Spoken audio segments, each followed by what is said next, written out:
അങ്ങനെ കല്യാണത്തിന്റെ മുഹൂർത്ത സമയത്തിന് തൊട്ട് മുമ്പായിട്ട് ഞങ്ങളിങ്ങനെ സ്ഥലത്തെത്തി. ആരതിയുടെ കല്യാണത്തിന് ഇങ്ങനെ വന്നേക്കുകയാണ്. ഞങ്ങളുടെ ഗ്യാങ്ങിലെ മൂന്നാമത്തെ ആളുടെയും കല്യാണം അങ്ങനെ കഴിഞ്ഞിരിക്കുകയാണ്. ഇനി ഞാനും വേറൊരു ഫ്രണ്ടും മാത്രമാണ് ഉള്ളത്. അവരിപ്പോഴേ പറയുന്നുണ്ട് ഇനി നിന്റെ കല്യാണത്തിനായിരിക്കും കാണുന്നതെന്ന്. എവിടുന്ന് എനിക്കങ്ങനെ ഒരു ഐഡിയ ഇല്ല. അങ്ങനെ ഞങ്ങൾ ഭയങ്കര ഹാപ്പിയായി ആരതിയുടെ കല്യാണം കണ്ടു. പക്ഷേ നമ്മൾ വരാൻ ലേറ്റ് ആയതുകൊണ്ട് അവളെ കാണാനേ പറ്റിയില്ല. അങ്ങനെ ഈ ആളുകളെല്ലാം ഫോട്ടോ എടുത്തിട്ട് പോട്ടെന്ന് വെച്ച് നമ്മളൊരു സൈഡിൽ വെയിറ്റ് ചെയ്യുകയായിരുന്നു. അവൾ ഞങ്ങൾ കാണുന്നതേ ഇല്ല കേട്ടോ.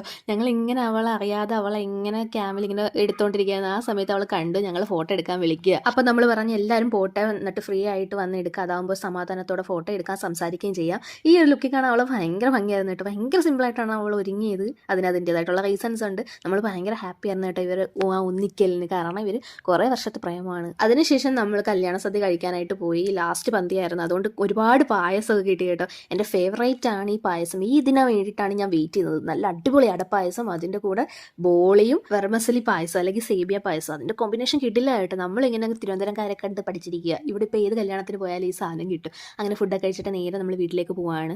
വീട്ടിൽ പോയിട്ടാണ് ഫോട്ടോയും വീഡിയോ ഒന്നും എടുത്തില്ല എന്ന് ആലോചിച്ചത്. അങ്ങനെ എൻ്റെ ഒരു ലുക്ക് കാണിക്കുന്ന സാരി കാണിക്കാൻ വേണ്ടി ഞാൻ ഒരു വീഡിയോ എടുത്തതാണ്. എനിക്ക് ഭയങ്കര ഇഷ്ടപ്പെട്ടു കേട്ടോ ഈ സാരി. അങ്ങനെ അതിൻ്റെ ഒരു ഫുൾ ലുക്ക് ഇതാണ്. ആൻഡ് ഫൈനലി കുറേ വർഷങ്ങളുടെ കാത്തിരിപ്പിന് ശേഷം എൻ്റെ ബെസ്റ്റികളുടെ ലവ് ഒന്നിച്ചിരിക്കുകയാണ്.